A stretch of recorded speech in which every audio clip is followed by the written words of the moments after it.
Hello, and welcome to the Creative Venture Podcast. In this episode, I sit down with Emily Cottrell, aka Translucio.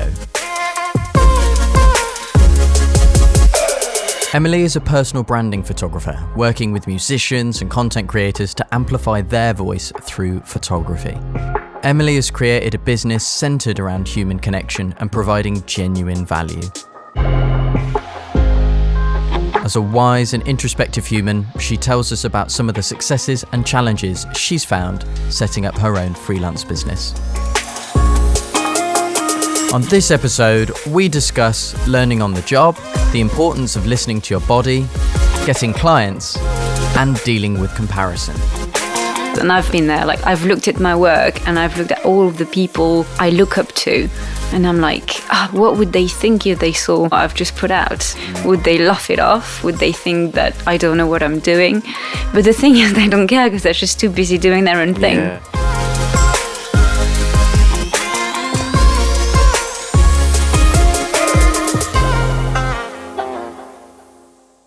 Emily Cottrell, welcome. Thank you. Hi. Yeah, hello. I'm really excited to be talking to you because, I followed your work for quite a while now. I really love your visual style, all the sort of stuff you do around personal brand and all of that, which hopefully we'll jump into a little bit in a moment. But for people that might not be aware, could you just tell me a little bit about what it is you do and how it all got started? Yeah. So I'm a photographer and I work primarily with musicians and small businesses to take promotional images for their artworks, if they're musicians, or social media and websites. I got started through my friends, really, people I knew who were musicians mostly, who needed photos. And photography was never something that, I thought I would ever do for a living. But yeah, I started taking photos for friends and friends of friends, and then I thought, actually, I really love that. I'd like to do it more. So when did the transition come between just taking photos of your friends and it's almost like a hobby or a side thing? Like, firstly, when did you start to figure out that you've got the skills? Because, I think everyone can identify that they take photos, right? Yeah. But there's an inflection point where it changes and you step it up and you're like, yeah, I'm going to start charging for this. In fact, I'm going to set up a business around it. So talk me through that change. So I'm French, and hence the weird accent. Lovely accent, yeah, it's great. And so I've lived in the UK for 4 years now, right after I finished uni back in France. And I actually never had a day job. When I finished uni, the first thing I did was start a business as a translator because that's what I trained for. Yeah. So I was always self-employed. And when I moved over here, I kind of carried on with the translation as well. And so the photography thing wasn't a business straight away. But because I was already self-employed, it was important for me to do things properly and obviously do the whole, register as a self-employed and all that kind of thing. Thankfully, because I knew so many people in the music industry, I did work, for free. People always tell you, oh, no, you've got to value your time. No, you shouldn't work for free. But, it's important to do that just to build on your skills, network, meet other people. But I started charging pretty soon because people were approaching me and asking, how much would you charge for this? So I wasn't, Is that because you had a certain quality to your work? People are saying, well, look, Emily's clearly not a hobbyist. She knows what she's doing. So do you think you had a perceived element of quality there in the beginning that people wanted to pay for your services? I don't know. I was looking back on my work from 4 years ago recently, and I was cringing pretty hard. I don't know. I think it's how you come across as well, I guess. Or the people who recommend you to other people. Then if they're professionals in their own way, one of my friends was a music manager, so he was recommending me to people, and so I think the assumption was that because he was as a professional, he was recommending me, then I must have been a professional as well. Excellent. Yeah. Yeah, that's an excellent way to get in. So, there's a couple of things. I think we'll come back on free work because I think that's really interesting. In fact, as I was driving down, there's a podcast I was listening to that's talking about free work. And I think it's really interesting because, yes, we are working for free, but what is the value exchange? One of the topics I talk about on the podcast a lot is community. And I know that this is something that you've blogged and written about in the past. But there's a chap called Jim Rohn that I always quote on the episodes. And he says you are the sum total of the 5 people you spend the most time with. And when I first heard that, I was like, wow, that's pretty cool. So who am I spending time with? You know, are they positive people? Are they people that are motivating you and pushing you to achieve more? Just listening to what you said there about your music manager friend and all of this stuff, it sounded like you already amassed that community very early on. So for you, what's been the importance of community? Yeah, it has been very important. And I think as creatives, it is really, really important because we doubt ourselves so much that we've got to have that support network and have those people around us who help us grow and, you know, help us not freak out when when we don't think we're up to a task. I'm definitely trying to build that community more. When you first came to the UK, is that something that you did consciously, sort of amass a community, or was that more of a sort of coincidental thing that just happened? Definitely coincidental. Yeah. One thing that nobody ever prepares you for is when you finish uni and you're thrown out into the world, Yeah. and all of a sudden you're like, oh, how do I make friends now? How do I meet people? Because when you don't have to get up every day to go to uni or to go to a day job in an office, it's quite difficult to Make those put yourself connections. out there and make new connections. Yeah. So yeah, obviously I was lucky to move over here and already have friends here, friends who worked in the industry that I wanted to get in as well. Which is But, excellent. Yeah, it was definitely coincidental. And then for people that want to follow, you know, in a similar sort of path to yourself, imagine you're starting again now. Yeah. How important is community? And is that something that you need to get on pretty quick? Yeah, absolutely. I think, especially for photographers, I think I'm growing more and more aware of how important it is to know people in other industries as well. Makeup artists. I shoot weddings as well, so knowing other sort of wedding providers, for example. But it's so useful to know these kind of people to recommend. Unfortunately, you know, there's no set recipe to build that network. So you've just got to get in touch with people. And I've gone to a lot of networking events as well. I absolutely hate networking. It always throws me way out of my comfort zone. But it is good, and after a while you get used to it. Is that something you found success from going to these networking events, or has it been more? Because I found for me, as much as I really enjoyed doing networking events at the start of my career, I didn't find them. I mean, I think the reason I didn't find them that successful was the people that were going to hire me for my services weren't at those events. Yeah. But I still went to those events for a couple of years because it just pushed me outside of my comfort zone in terms of talking to people. Yeah. But I'm just interested to know, so have you found networking events helpful for you? Well, that's gonna sound really bad because I've literally just said you should go to networking No, events, not at all. but I don't think I actually got any work from those. But at the same time, like you said, it helped me like grow my confidence and get really clear on how I introduce myself and Yeah. how I talk about what I do, Yeah, which is important. It's also being seen and showing people that even though it's not working out, even if you're not getting any bookings from it, just being seen in that environment, I think is positive because then you might not get any work, but at the same time, what have you got to lose? Exactly. Yeah. And also like recommendations, like even if you make a connection with someone, I remember like I wasn't really in need of an accountant, but I remember meeting an accountant who was a really, really nice chap, and we'd talk and things. Every time I went to these events, I'd always see this guy. But he ended up recommending me to someone else who actually became a client of mine. So, you know, again, literally like you're saying, if you don't show up, like you don't make these, these connections. So yeah, super valuable, super valuable. You know, you've got to be aware of what's comfortable for you and what works for your business. If you feel like this isn't the right way for you to promote your business, then yeah, absolutely do not spend every evening in the week going out to networking events because there's a point where it's going to start like wasting your time more than anything. I think people like solutions as well. They just want to like I just go to a networking event and then I've made it. But it's, doing a bit of networking, a bit of social media, face-to-face contact with people. So it's probably like a mix of things, Yeah. The main networking events that I would go to were like music related. So a lot of the people who went there were more interested in meeting, like if they were artists, then they wanted to meet producers or promoters, or they weren't particularly thinking I need a photographer. But I think the fact that I still showed up every time, it was, it still like got into their heads, and it was like, oh yeah, so she is still doing this.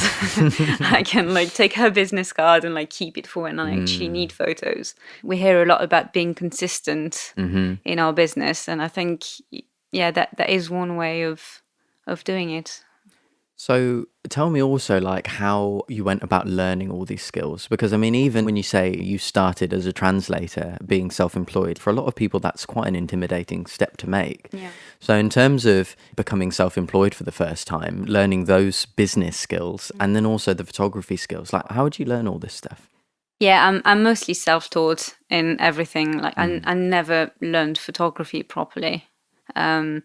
But yeah, I was lucky that when I studied translation at uni, and I was lucky enough that, the program that I was in was really trying to prepare us for like the real world. And they knew that a lot of us would try to be self-employed. So they tried to give us as much information as we would need for that. But yeah, in terms of learning photography, for me, it's loads of trial and error, most importantly. But then, YouTube videos and Facebook groups. Yeah, and just asking other people as well. Yeah, there seems to be a lot of support for photographers. In my limited experience of photography, other photographers are very much willing to try and like help you out. It's which is so great, if there is a community out there. Yeah, definitely, yeah. And in terms of learning how to run a business, I just read loads of blogs. I follow a bunch of blogs about like content marketing and trying to grow a business that doesn't become like a full day job that sucks the life out of you as well. Yeah. So trying to, do it, but in a sustainable kind of way on your own terms. That kind of fascinates me. Yeah. So on that topic, I mean, what sort of strategies and things would you say to not let the business totally run your life? Yeah, it's finding the ways to market yourself that work for you. I tried loads of things. I tried networking, and for me, it didn't really feel right. So recently, I started focusing more on content marketing. Because I've realized that one of the things I love is like helping people. And so I thought, well, I could start blogging about all these things. It is scary because when I started, I thought, I don't have the authority to be writing about any of this. Yeah, you've got to say what you have to say and show people that you care and show them what you can do. And for me, it's really felt more natural. And the response has been great to that. Excellent. Yeah. And then in terms of organization and planning, I mean, it can be like things like, have you got any routines or anything like that? Because I think for anyone that isn't aware, I mean, when you're self-employed, you can do as much or as little work as you like. Yeah. But the thing is, you're only going to be successful when you put in the work and put in the hours. Yeah. So yeah, in terms of staying on track, achieving your goals, setting goals maybe, have you got any strategies that help you operate as a freelancer? I'm trying to, but I've always found it really hard to build a routine. Like my husband is great at it. Like when he puts something in his diary, like he does it. Yeah. And I really wish I was like that. But I just like the flexibility more. I've definitely been thinking more about my goals in recent months. I think lockdown has been great for that. It's really helped me reassess where I was and where I wanted to be. And I think it's really helpful to work backwards from your goal as well. Interesting, yeah. So say you've only just started your photography business and you'd like to, I don't know, earn that amount per month or book that many clients per month. So yeah, you set that goal and then you go, okay, so compared to where I'm at now, what small steps can I take to make that happen? They're goals and they're really important, but they can also bring you down if they're all you focus on. So sometimes you're not going to make that amount or you're not going to book that many clients, and it's fine. Like I know it's easy to say because, you know, we have got bills to pay and, you know, business expenses, but I think it's important to find that balance. Yeah, find that balance. Yeah, excellent. Yeah, well, I think that's very true. I mean, it is one of those really difficult things to be able to mitigate that. And I suppose it's about setting goals that are realistic, or maybe they're incremental over time. Yeah. So, you know, when you say like you work backwards, it's going to be like, okay, so, you know, we're out of lockdown now. I'm going to get one job this week. Yeah. You know, like one this week, this whole week, or maybe like 2 this month or something, you know, like a really achievable goal. And I suppose then you start working up from there. Yeah. And maybe you do that in addition to a little bit of marketing. So like, you know, there's hopefully a little more exposure now. I've put some stuff out on social. And, you know, I'm just going to up that target and up that target. Absolutely, yeah. I think it was on Instagram. I can't remember who it was, but I just read something about, a person who just challenged herself to get in touch with one new person per day. No way, cool. And I'm like, I mean, I'm a massive introvert, so for me that sounds absolutely terrifying. but yeah, and she was saying how it had been like absolutely mind-blowing and how positive it had been for her business as well. That's amazing. Yeah. So on the topic of being introverted, because I mean, this is very much my persuasion as well. And also just to set some context, because I think a lot of people associate introversion with a lack of confidence, but it's more in terms of like how you recharge. Like you're still able to go out and interact and take photos and work with people. But in terms of recharging, you get your energy from recharging on your own versus having to go out to a party to recharge and to see all your friends. Yeah. But yeah, I mean, I'm really interested in the early experiences you had when you were having to expand your comfort zone and when you're coming into contact with fear, because in the beginning, you're not super confident because you haven't got that success rate. You haven't got loads of artists that you've worked with and you've nailed their photos and it's a really successful venture. So just talk me through in the beginning, you know, as an introverted personality, like how do you expand your comfort zone and what did that look like? For me, it was loads of planning ahead. Before I started taking photos for all those people, I would not have called myself a portrait photographer at all. You know, I was a hobbyist, so I was taking pictures, you know, on holiday, and you know, it was landscapes and and dogs, and Excellent. When I first started taking portraits, it was scary because I had no idea how to direct people. So for me, it was definitely planning ahead. It might sound completely over the top, but it was, you know, planning what poses, what directions I wanted to give them, and just writing a list. A problem I found, and I think a lot of people do, is that we kind of get into a zone and everything else just leaves your head. The end of the shoot comes and you're like, oh, I didn't do that. Oh, I should have done that. And so having that list that I could refer to was also really comforting and good in that respect as well, because then I have to remind myself multiple times during a shoot that I can stop and I can look at my list and it's not going to make me look unprofessional at all. Because I think we tend to be scared when there's a silence or when we don't interact with whoever we're taking photos for. They're not going to think, oh, she's not saying anything, like she doesn't know what she's doing, or oh, she's got to look at a list, like she doesn't know what shots we've got to take.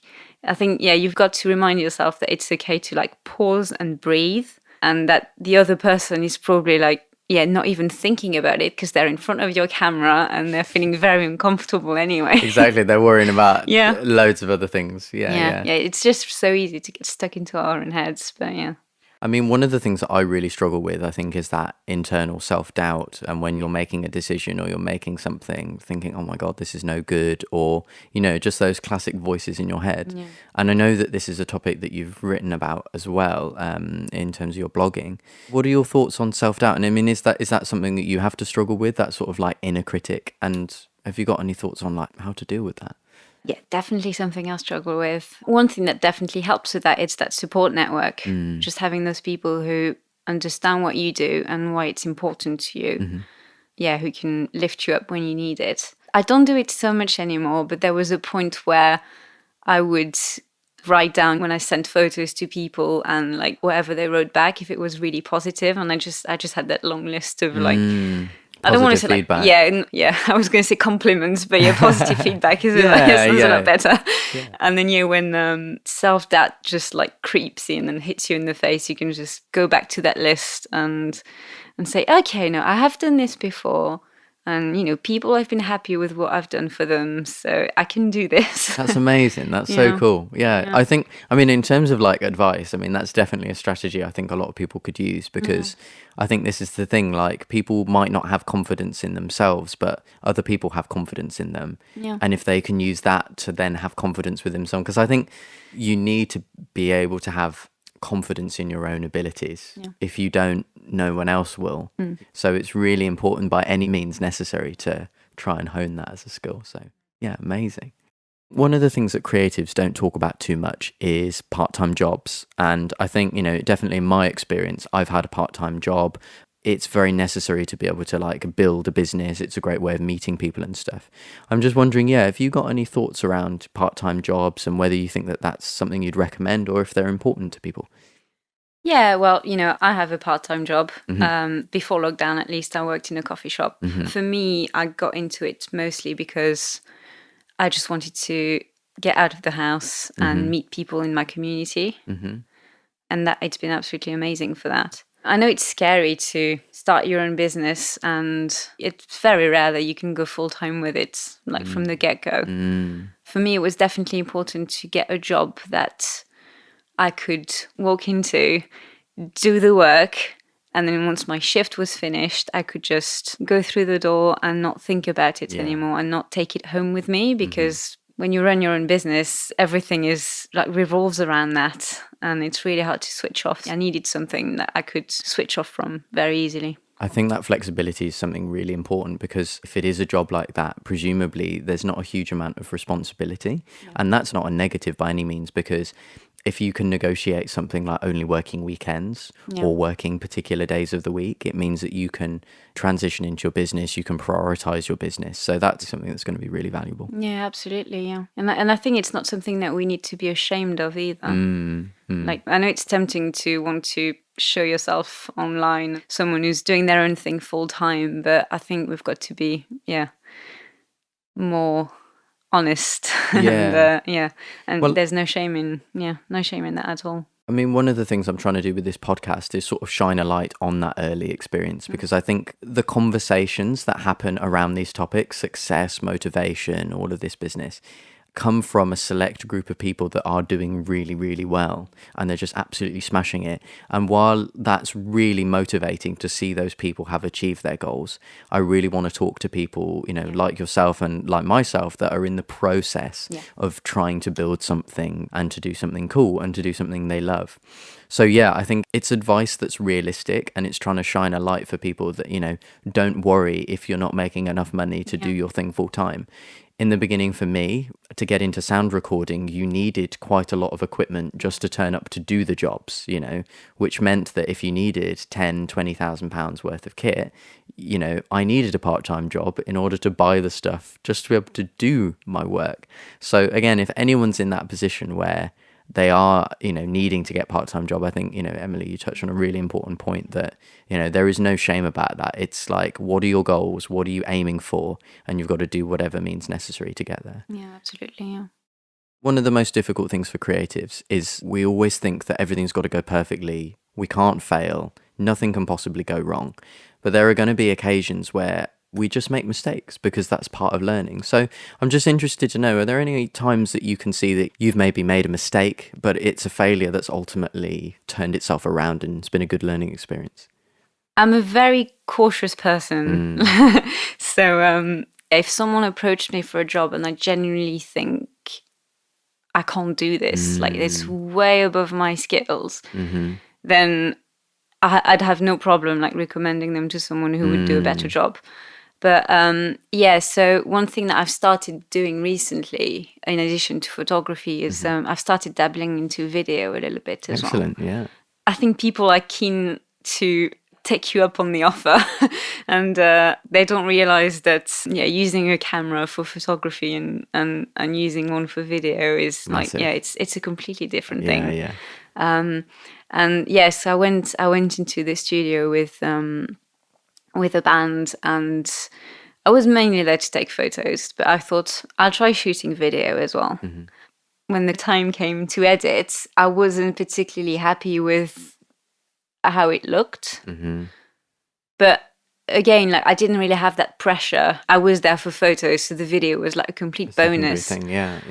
I think we tend to want to be good at things instantly, especially when you're already good at something and that's what people know you for.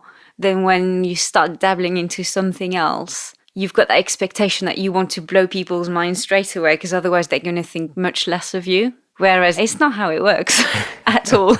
You've got to give yourself permission to like try and experiment and work out how things work. In the end, I edited those videos and the people loved them, not because they were technically amazing, which they were not, but because of the emotional attachment to them and like what I'd filmed and all the memories that they brought back. And I think that's something that we tend to forget as well, is that we focus on the technical side of what we do. And we think, oh no, they're going to think that I don't know what I'm doing, that I'm a fraud. Yeah. But there's so much more to what we do, and it means something completely different to people sometimes, which we don't think about. Yeah. That's huge. That was literally like the best answer to that question I could have hoped for. So no, I think that's an excellent point. And then in terms of like staying motivated, is that ever something you struggle with? And how do you sort of keep going back, doing more shoots, just living this sort of freelance life? So yeah, how do you stay motivated? One thing that's helped me a lot recently, actually, is, it's going to sound really boring, but I've streamlined my whole like process with clients. I've invested into a client managing system, which originally was meant for like wedding photography, but I've just started using it for all my kind of work, really. And for me, it helps staying on top of things and just knowing, okay, so I'm booked for that kind of job. This is all the steps that I've got to do. And that just frees up my brain for like all the creative stuff. And that really helps, because then it makes the whole thing a lot more fun. Like I'm absolutely terrible at emailing. Like I'm a massive overthinker. I'll just spend way too long writing up an email, wondering if I'm coming across the right way, if that's too formal, if that's not formal enough. And so, yeah, with that new system, I've just like written all of my sort of templates. Yeah. And now I can just like send them and stop thinking about them. Amazing. That's so cool. So that does help a lot, I think, in staying motivated, just knowing that I've got this frame and I can just, get on with things. Yeah. Amazing. Yeah. I'm interested to know, like, I think I haven't had enough women on the show, and this is definitely something that I'm aware of, and I want to make the podcast as inclusive and representative as possible. But I'm interested to know, do you have any advice specifically for female freelancers? And is there anything that women that you feel in your industry might need to hear? Going back on the topic of like staying motivated and constant, I think we tend to forget that, men tend to joke about this a lot, but women are hormonal. And so I think it's really important as a woman, like running my own business, to remind myself that I am not going to be constant throughout the month. I'm sorry if that makes all the men cringe. Not at all. No. But this is a conversation, like, if men don't understand this, that's a problem. Again, like we spoke a little bit off mic about the sort of work that my partner does. And this is very much something that I'm starting to learn with someone that's self-employed that I live with, is that she likes to be very much sort of in tune with her body. Yeah. And that means that lighter loads of work, trying to prioritize work around, her cycle and all that sort of thing. So like, feel free to take the stage. Like, I could definitely be even more like aware of it and really make my whole workflow revolve around it a lot more than I actually do. But I do try to be mindful of it. And I know that there's always going to be a point in a month where my energy isn't as high as it normally is. And so I will try to like not plan a shoot on that particular day, because it's just a recipe for disaster. Yeah, yeah. And I think that's why I was saying earlier that, I'm not very good with routine, is that because I also try to like listen to my body. And so if I wake up and I'm feeling tired, just giving yourself permission to like take it slowly in the morning and take my dog for a walk, and then I just work later in the day. But I realize that I'm privileged to be able to do that because I'm self-employed and because my husband is self-employed as well. So we don't have that 9 to 5 routine, automatic schedule. Yeah. So that does give us more flexibility. Yeah. I think that's such a huge point, because as a society, and a lot of what we see online really advocates hard work for the sake of hard work, where we, lose sleep, caffeinate, and self-medicate our bodies into submission, which can never be good. And I think slowly people are seeing that the way that we approach work doesn't really serve us. Yeah. So it's great to see that you do try and listen to your body and are finding the balance, which is hard. Yeah. And while we're talking about women in the industry, have you got any other thoughts or things that you think might be useful to mention for any female freelancers that are listening? I think just don't be afraid to network with other women as well. I think as women, we can be scared of other women as well. And especially in male-dominated industries, I think we build that sort of armor, and it can be hard to open up. But I think helping each other and building that network of fellow women who work in a similar industry or do the same thing that you do, I think that is really important as well. Yeah. Amazing. Yeah. And if you have to sort of put some pins in some of the things that have led to your success so far, what do you think they would be? Just being open to opportunities as they come. When you start your own business, it's tempting to say yes to everything as well, because money, because experience. But I think being clear on what you want to do, but also on what you don't want to do, is important. Are you good at saying no? No. I'm definitely better than I used to be. But I think it's also because when I started, it was mostly working with friends as well, and it's hard to say no to your friends. On the topic of saying no, because this is something I wanted to come back to from early on in the interview, is the topic of working for free. Because I think that one of the things that I'm starting to learn now is that working for free is very much about a value exchange, and that unfortunately in the industry I work in, when you work for free on a film, it's very easy for you to be the one that is giving more into the project than the people that are creating the project. So I'm just wondering, what are your thoughts on free work, and how do you strike the balance of making sure that it's a good value exchange? Yeah, for me, what's really important is that I work for free on my own terms. So if someone approaches me and asks me to work for free, then pretty much the answer is going to be no, because I don't know them. And, if someone approaches me with a project or something that's close to my heart, then absolutely. I think it's important as well to build your portfolio, to build those connections as well. In the photography world, there's a lot of styled shoots to build portfolios and network with people. I would say makeup artists can be wedding providers if you're in the wedding industry. I think in that sense, I would say that, working for free is absolutely fine. But as long as you don't let people take advantage of you. I think in the beginning, though, it's sometimes difficult to have those terms. And I think also, in my experience, and this is still something I need to find the balance with, it tends to be on those lower paid jobs is when I send very early on terms and conditions about how I work. But then again, that's kind of puts some people off. And it's I don't really have an answer for this, but it's difficult to try and find that balance because, yes, you want to work with people, but at the same time, they need to realize that you've got to protect yourself. Absolutely, because it's very easy as a creator to do what you love and to make something really beautiful and depart with time and heart and money and all the rest of it. Yeah. But then you've got to make sure that you're getting something back. There's a rule that I try and apply, which again doesn't always happen, but I'll try and get 2 of 3 things, which are, something for the show reel, money, Yeah. or relationships. And I'll try and get 2 of those 3 things.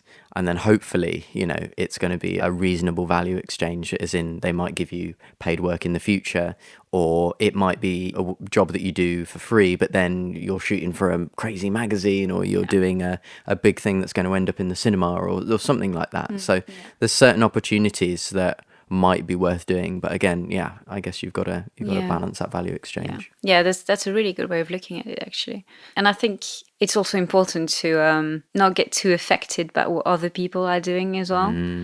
I think we've all been there, but there have been points where I felt completely discouraged by seeing other people work for free, because that completely devalues what other people are doing in the same industry. Massively, and it is hard, but at the end of the day, I can't I can't stop those people from doing it, and I can only focus on what I do and show that what I do has got more value because it's not free. Yeah.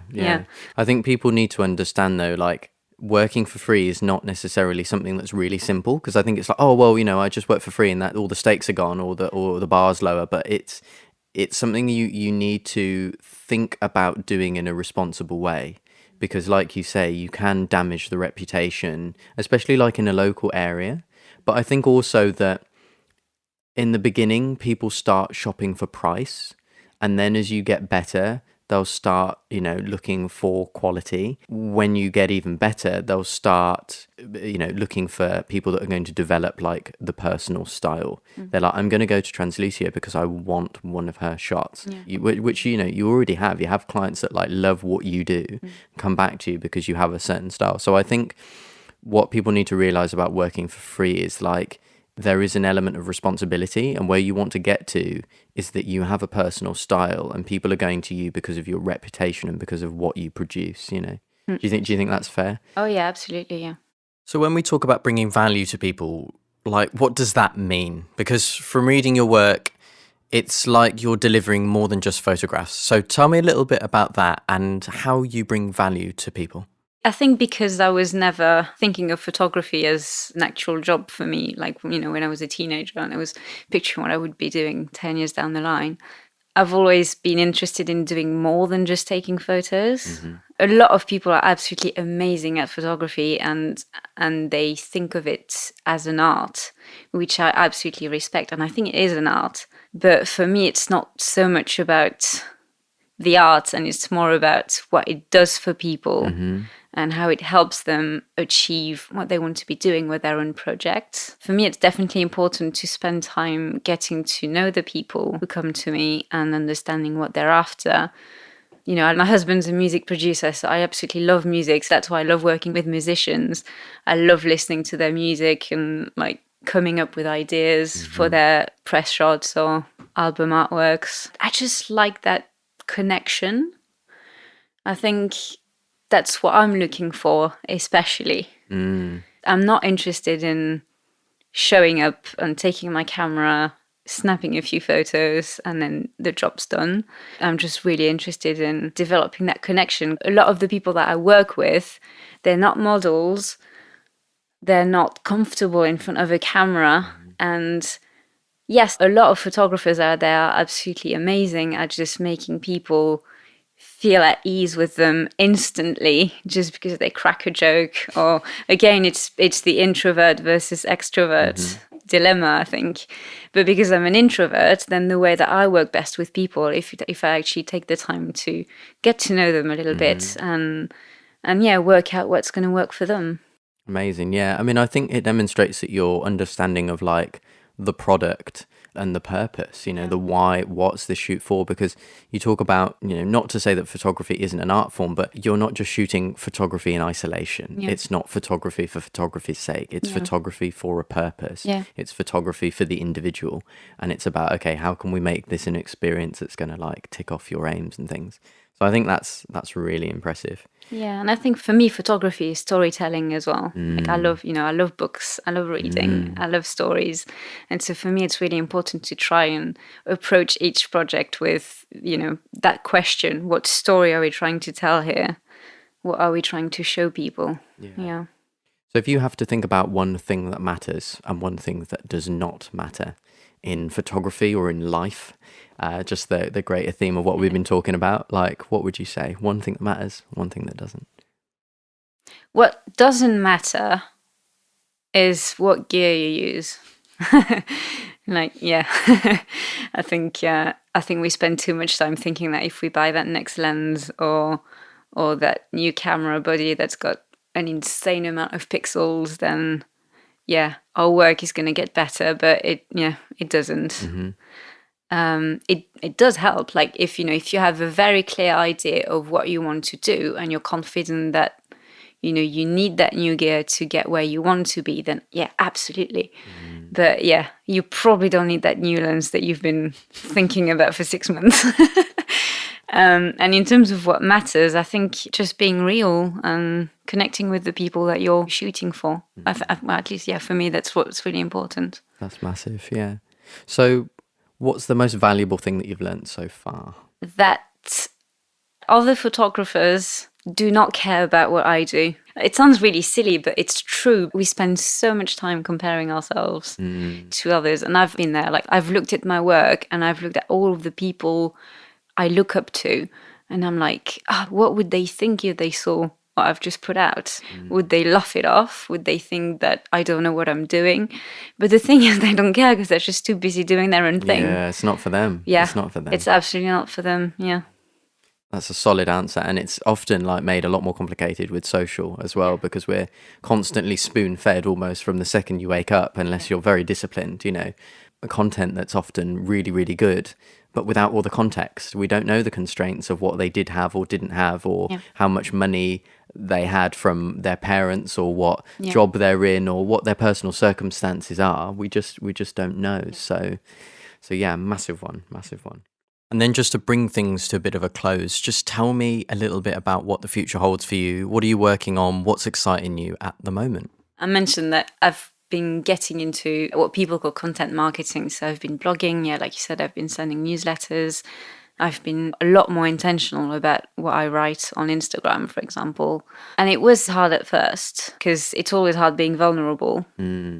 Writing about what you do and trying to give advice to people, and you're always worried that there's already a hell of a lot of people who already write about that, so what can you bring to the table, and also do you have that authority to be talking about it? But yeah, one thing that I've realized is that we're all in our own little internet bubbles. And so I know about, all of those other photographers and bloggers and business coaches that all write about these things. But the people who follow me, they might not know about those people. And so I can give myself permission to be that person of reference in their bubble, and it's fine. Like that doesn't make me a fraud. And, it does work. Like, I've been absolutely blown away by how people have been responding to all the stuff that I've been putting out. Yeah. And it's interesting because you might be in someone else's circle. They're like, oh my God, like Emily's just posted this photo and it's good. Yeah.